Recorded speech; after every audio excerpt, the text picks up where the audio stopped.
Halo, Assalamualaikum. Selamat datang buat teman-teman semua. Kenalin, saya Rizky Nur. Pada video kali ini saya akan membahas tentang virtual mesin dan juga Docker.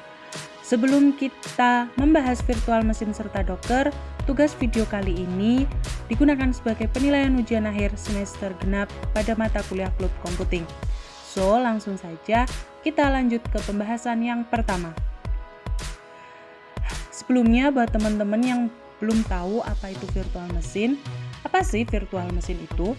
Secara singkat, virtual mesin atau VM merupakan sistem operasi tambahan yang bekerja pada lingkungan server virtual layaknya OS bawaan pada komputer tersebut. Dengan kata lain, mesin virtual ini adalah perangkat yang membuat komputer di dalam komputer dapat berjalan pada jendela sebagaimana seperti program lainnya. Kemudian ada dua jenis dari VM atau virtual mesin sendiri. Yang pertama yaitu virtual mesin system atau mesin virtual system. Jenis pertama dari virtual mesin atau VM ini merupakan media sistem untuk mendukung pembagian sumber daya fisik pada komputer host beberapa mesin virtual yang masing-masing bekerja dengan salinan OS-nya sendiri. Teknik virtual disediakan oleh software layer yang disebut sebagai hypervisor VMware XC untuk menjalankan program dengan baik pada perangkat keras. Jenis VM yang kedua yaitu virtual machine service atau mesin virtual layanan, yaitu jenis virtual mesin selanjutnya yang mesin virtual layanan yang menyediakan programming environment atau lingkungan pemrograman media yang independen, umumnya mencakup informasi dari perangkat keras atau dari sistem operasi bawaan dan melakukan eksekusi program dengan cara serupa pada media tertentu. Contohnya JVM atau Java Virtual Machine, di mana memungkinkan OS menjalankan aplikasi Java seperti aplikasi aslinya.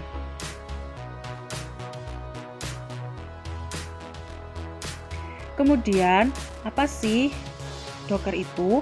Docker adalah aplikasi untuk menyatukan berbagai file software dan pendukungnya dalam sebuah wadah atau kontainer agar memudahkan proses pengembangan software. Ada beberapa hal atau istilah-istilah yang harus kita ketahui dalam Docker. Yang pertama yaitu Docker Image, yaitu kumpulan file yang menunjang sebuah aplikasi. Kemudian ada Docker Container, yaitu wadah untuk mengemas dan menjalankan aplikasi. Wadah ini mencakup kode, runtime, sistem tool, dan pengaturan. Container hanya bisa mengakses resource yang telah ditentukan dalam Docker Image. Kemudian ada Docker Client, yaitu tempat di mana pengguna dapat mengirimkan perintah seperti Docker Build, Docker Pull, dan Docker Run kepada Docker Daemon. Kemudian ada Docker Engine REST API, yaitu komponen yang digunakan untuk berinteraksi dengan Docker Daemon. Komponen ini bisa diakses klien melalui HTTP. Kemudian ada Docker Daemon, yaitu proses pengelolaan Docker Image, Container, Networks, dan Storage Volumes. Docker Daemon menerapkan request dari Docker API dan akan memprosesnya. Kemudian ada Docker Host, yaitu komponen yang menyediakan lingkungan untuk menjalankan aplikasi. Docker Host bertanggung jawab menerima perintah yang diberikan oleh Docker Client. Kemudian ada Docker Registry, yaitu wadah untuk menyimpan Docker Image. Docker Image akan memberi relasi sesuai perintah yang diberikan. Misalnya saat diberi perintah Docker Push, Docker Image akan didorong atau dibagikan ke registry Docker Hub. Kemudian yang terakhir yaitu Docker Hub, yaitu layanan yang disediakan untuk menemukan dan berbagai Docker Image. Selanjutnya, kita akan membahas tentang perbedaan kontainer dan virtual mesin. Kontainer sendiri dia lebih ringan, performanya maksimum tergantung pada hardware fisiknya. Kemudian virtualisasinya terjadi pada level OS dan waktu startup-nya dalam hitungan detik saja. Untuk virtual mesin dia lebih berat dan performanya terbatas pada konfigurasi VM. Virtualisasinya terjadi pada level hardware dan waktu startup cukup memakan yaitu hitungan menit. Dan yang terakhir, dia terisolasi penuh pada level hardware sehingga keamanannya lebih aman. Selanjutnya kita akan melakukan praktikum. Ada 4 praktikum yang akan kita jalankan. Yang pertama yaitu menjalankan beberapa perintah Docker kali Linux. Yang kedua mengaktifkan nested yaitu virtualization pada Proxmox VE 7.12. Yang ketiga yaitu memberikan contoh mengreload modul kernel pada komputer berprosesor AMD. Dan yang terakhir yaitu mengubah hostname proxmox1.pnm.ac.id menjadi proxmox2.pnm.ac.id. Selanjutnya kita akan melakukan praktikum yang pertama yaitu menjalankan beberapa perintah Docker di Kali Linux. Yang pertama yaitu sudo usermod -ag docker $user. Perintah ini digunakan untuk memastikan bahwa user dapat menjalankan perintah Docker tanpa quotes. Selanjutnya yaitu Docker version. Perintah ini digunakan untuk melihat versi dari Docker yang diinstal pada komputer. Kemudian yaitu Docker search php.27.2 vfpm alpine, yaitu digunakan untuk perintah mencari Docker. Kemudian Docker pull php 7.2 vfpm alpine, yaitu digunakan untuk menaikkan versi Docker. Di sini kita perlu mendownload terlebih dahulu, jadi cukup lama waktu untuk mendownloadnya. Kemudian sudo docker image, yaitu perintah ini digunakan untuk mengecek list image di dalam daftar Docker.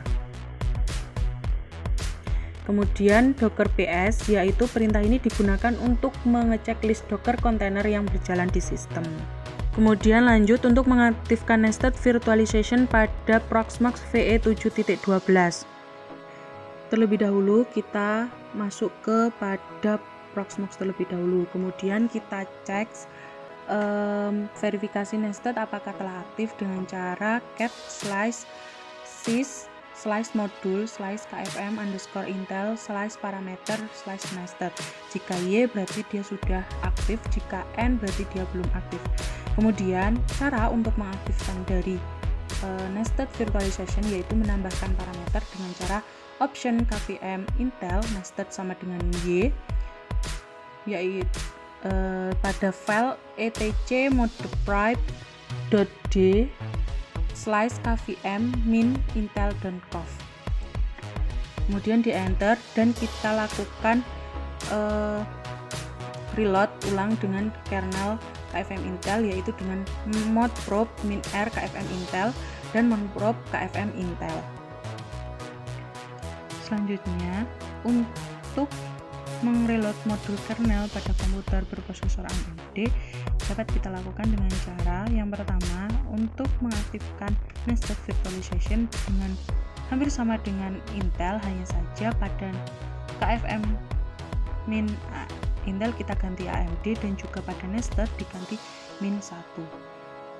Kemudian untuk mereload kernel pada KFM yaitu dengan mendrop -r KFM _AMD dan drop KFM _AMD.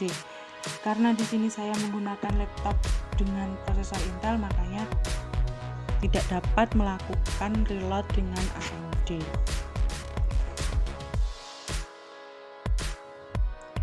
Selanjutnya yaitu mengubah hostname proxmox1.pnm.ac.id menjadi proxmox2.pnm.ac.id. Langkah pertama yaitu dengan melakukan config dengan hostname ctl set min hostname proxmox2.pnm.ac.id. Kemudian kita verifikasi perubahan tadi dengan mengetikkan hostname ctl. Dapat dilihat bahwa di situ sudah berubah untuk static hostname-nya menjadi proxmox2.pnm.ac.id. Kemudian agar dapat masuk ke hostname yang baru, di sini kita logout terlebih dahulu dan login lagi seperti di awal, dan dapat kita lihat bahwa hostname-nya telah berubah menjadi proxmox2. Kita juga dapat lihat kembali atau memverifikasi kembali untuk perubahannya tersebut dengan mengetik hostname ctl. Terima kasih buat teman-teman yang udah menonton sampai akhir. Jangan lupa share, like, dan komen. Thank you.